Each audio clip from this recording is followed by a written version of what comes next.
प्रतिदिन एक समस्या बनती जाए છે। ભારત દેશમાં તેના ફાયદાઓ કરતાં ગેરફાયદાઓ પણ વધુ જોવા મળતા હોય છે, કારણ કે તે જળચર વનસ્પતિ અને માછલીઓ પર વિપરીત અસર કરવાની સાથે સાથે પાણીના ઘટતા જતા સ્ત્રોતમાં પણ વિપરીત અસર પહોંચાડે છે।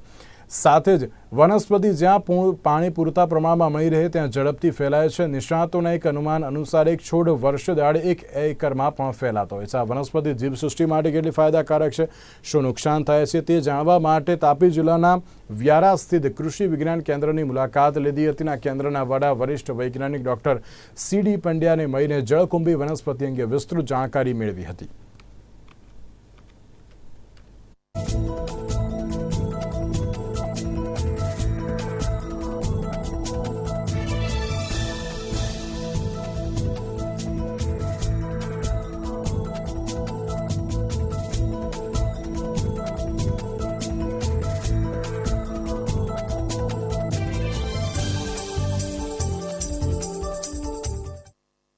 જળકુંભીને આપણે કાનફૂટી પણ કહીએ છીએ, જેનું વૈજ્ઞાનિક નામ છે ઇકોર્નિયા ક્રેસિપ્સ। હવે આ જળકુંભી આમ જોવા જઈએ તો એક બહુ વર્ષાયુ પ્રકારની વનસ્પતિ છે, જેના પાન 15 થી 20 સેન્ટીમીટર જેટલા પહોળા હોય છે કે જે પાણીમાં તરતા રહે છે। સામાન્ય રીતે આનું જે પ્રજનન થાય છે એ વાનસ્પતિક પ્રજનન થાય છે, જેને આપણે ઓફસેટ કહીએ છીએ। અને આના જે કલ છે એ કલમાંથી લગભગ 3000 થી 4000 જેટલા બીજ ઉત્પન્ન થાય છે, જે તળાવ અથવા તો જે નદી હોય એના પાણીમાં નીચે 15 વર્ષ સુધી જીવંત અવસ્થામાં પડી રહે છે। હવે આ જે પર્ણફૂટી છે એ સામાન્ય રીતે આમ જોઈએ તો એક એનો છોડ છે, એક છોડ એક વર્ષમાં એક વિસ્તાર 1 એકર વિસ્તાર એટલે કે 40 ગુંઠામાં આ ઉપદ્રવિત પાણીને કરી શકે છે। હવે તમે વિચાર કરો કે જો આ એક છોડ જો આટલું નુકસાન કરતું હોય તો આવા ઘણા બધા છોડ હોય તો કેટલું બધું નુકસાન થઈ શકે। એટલે આમ જોવા જઈએ તો આ એક આપણા તળાવમાં અને નદીમાં એક આપણી આ મોટી સમસ્યા છે।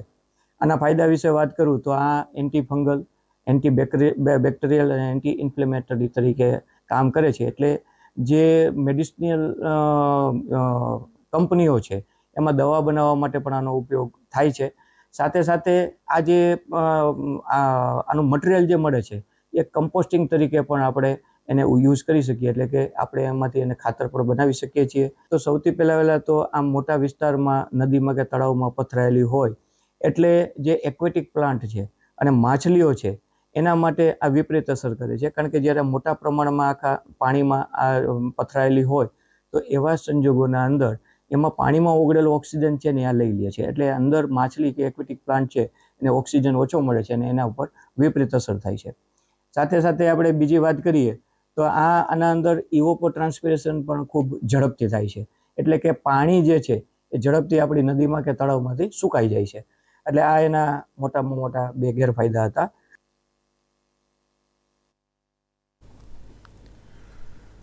મહાવીર સ્વામીના કેવન જ્ઞાન કલ્યાણકના દિવસે અમદાવાદ